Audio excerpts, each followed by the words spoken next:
શું તમે ક્યારેય વિચારી છે કે માત્ર એક યાત્રા તમારું નસીબ, તમારા કર્મ અને તમારું આખું ભવિષ્ય બદલી શકે?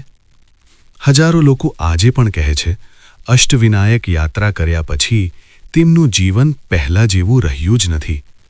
પણ સવાલ એ છે, આવું થાય કેમ? શું ખરેખર આ યાત્રામાં કોઈ દૈવી શક્તિ છુપાયેલી છે? મહારાષ્ટ્રની પવિત્ર ભૂમિ પર ભગવાન ગણેશના 8 વિશેષ મંદિરો આવેલા છે. આ 8 મંદિરોને જ કહેવાય છે અષ્ટવિનાયક. આ મંદિરો સામાન્ય નથી, કારણ કે દરેક મંદિર ગણપતિના એક વિશેષ સ્વરૂપને દર્શાવે છે. પ્રથમ મંદિર છે મોરગાંવના મયુરેશ્વર ગણપતિ, જ્યાંથી આ યાત્રા શરૂ થાય છે. બીજો મંદિર સિદ્ધટેકના સિદ્ધિવિનાયક, જ્યાં ગણપતિ સિદ્ધિ આપે છે. ત્રીજું મંદિર પાલીનો બલ્લાલેશ્વર, જે ભક્તિ અને સમર્પણનું પ્રતીક છે. ચોથું મંદિર મહડનો વરદ વિનાયક, જે ભક્તોની મનોકામના પૂર્ણ કરે છે.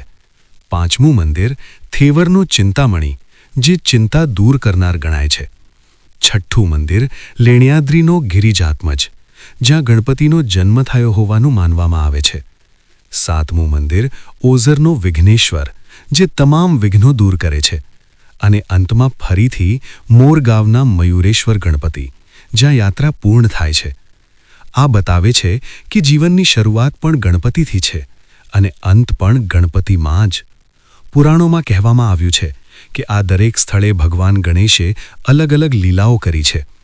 ક્યાંક તેમણે ભયંકર રાક્ષસનો સંહાર કર્યો, તો ક્યાંક પોતાના જ ભક્તની કઠિન પરીક્ષા લીધી. હવે સાંભળો ભક્તોના સચ્ચા અનુભવ. પુણેના એક વ્યાપારી કહે છે, વર્ષોથી ધંધામાં સતત નુકસાન થતું હતું, દેવું વધતું જતું અને આશા તૂટી ગઈ હતી. પણ અષ્ટવિનાયક યાત્રા કર્યા પછી થોડા જ મહિનામાં ધંધામાં અચાનક સુધારો આવ્યો. એક યુવતી કહે છે, લગ્નમાં વારંવાર વિઘ્ન આવતું હતું.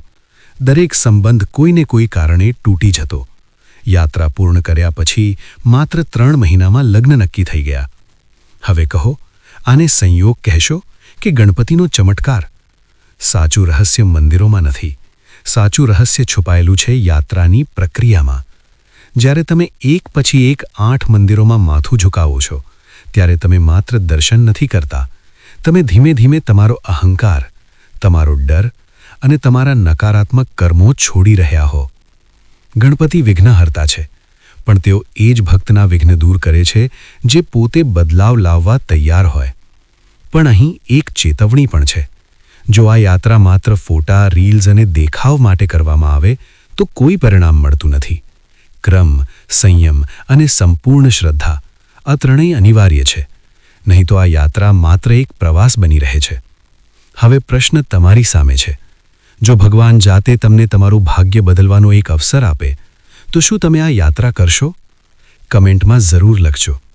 વિડિયો ગમ્યો હોય તો લાઈક કરો, શેર કરો અને આવા રહસ્યમય વિડિયો માટે ચેનલને સબસ્ક્રાઇબ કરો, કારણ કે આગળની કથા હજુ વધારે અદ્ભુત હશે.